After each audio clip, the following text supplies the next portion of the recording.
Hello people of God, this is the voice of your evangelist Tossou. Once again, welcome to our monthly program for fulfilling God's plan for your life. And this moment, we are going to enjoy a new compelling message. And the title of the message is The Journey of a Finisher. You know, some time ago, I was reading the book written by Stephen Farrar. The title was Finishing Stronger. And he says something that is really compelling. He said that what matters most is not how you start, but how you end up. And you know, in this life we have various kind of people. Those who start very well and end very well. There are people that start very well and end up woefully. And there are some people also who were not able to start well, but they end up ending very well. Now, my question is, how can a Christian arrive at the destination safely and stronger?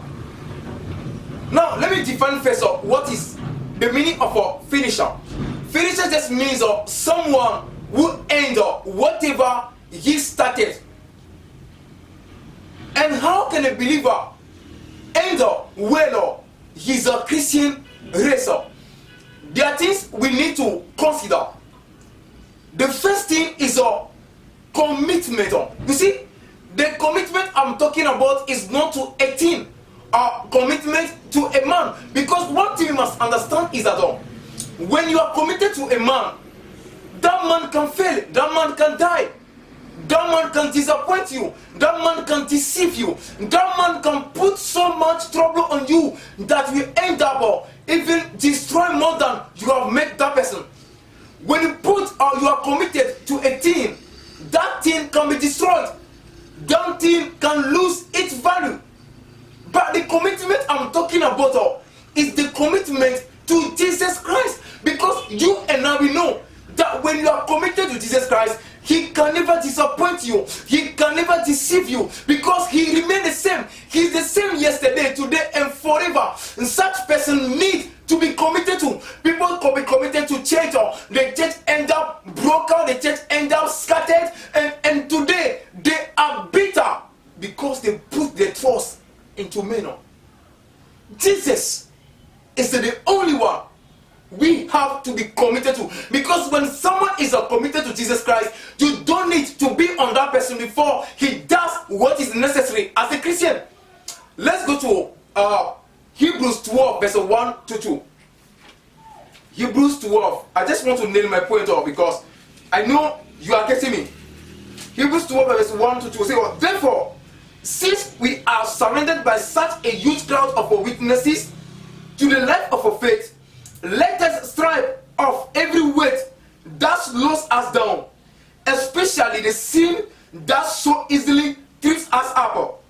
And let us run with endurance the race God has set before us.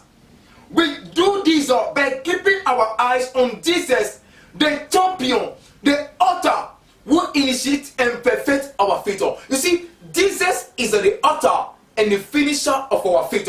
Only He started very well and He ended very well. There was no spot of a sin on Him. There was nothing negative about Him. You see, that leader you are so committed to, he is a mortal being. He can fall at any time. Everything at all can happen. But when you focus on Jesus, you will surely end up doing what He has done. And what He did is that He started very well and then ended very well. And this is going to be also your portion. Hallelujah. Now, the second thing we have to consider is consistency. You see, in this course or this race, Christian race, consistency is really needed. You know, sometimes the race becomes tough. You will feel like you are left behind.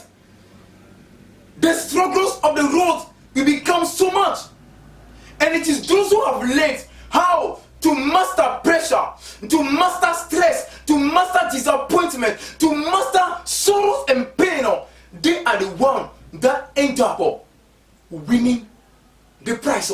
They are the ones that end up finishing the course.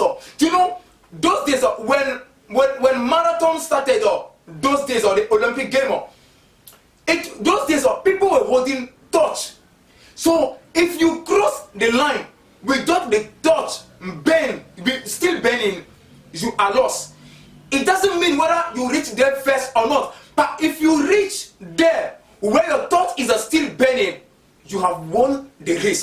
You see, this kind of race, it takes stamina. It take more than desire. It takes more than will.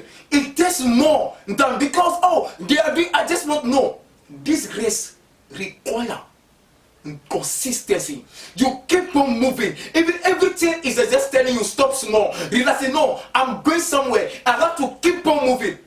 That's the mindset of a finisher. Because finisher, his mind is a focus on the finishing line. He's not just looking at the right, looking at the left, but he's a facer. He's just focused. Let me move forward. Let me move forward. Let me move forward until he gets what he wants to get on. Let's go quickly to Philippians 3, verse 14. It is written. Let's go. Philippians 3, verse 14. It is written. I press on to reach the end of the race and receive the heavenly prize for which God through Jesus Christ is calling us. You see, he's focusing on the finishing line. Apostle Paul's battle, his struggles was for only one thing, crossing the finishing line. That's a finisher. Someone who really wanted to cross the finish line. That's what he's doing on the way. Because we need consistency. Keep on doing the same thing over and over until what you want to do is done. The last thing I want to talk about is contentment. You know, the best way to keep on running until you win the race is a contentment. Because it will get to a time, it looks like everybody has overtaken you and you are left behind. What will keep you moving at that moment is to be content in this fact. Which fact? That God is Alpha and Omega, and he's a faithful God. That if he has started with me, he will surely take me to the finishing line. You will surely be with me. Things can be falling here and there. People can be far away from me. But as far as God is my Alpha and Omega, I will surely reach the destination and win in that prize and cross that finish line because God is with us. Who can be against us? You see, we are more than conquerors. You see, that finisher is more than conqueror. Listen, whatever comes across his way, he's still moving. Winds cannot stop him. Storms cannot stop him. Thunders cannot stop him. People, armies cannot stop him because he's focused and God is with him. Let's go to 1 Timothy 6, verse 6 to 8 quickly. 1 Timothy 6, verse 6 to 8. It says, yet true godliness with contentment is itself great welfare. After all, we brought nothing with us when we came into the world, and we can't take anything with us when we leave it all. So if we have enough food and clothing, let us be content. My brothers and my sisters, contentment is a more than welfare. Because when you are content that God is with you, you see, food will not stop you on the way. Test will not stop you on the way. Shelter will not stop you on the way, because you know that the one who is moving with you is more than all those things. And having Christ is more than riches.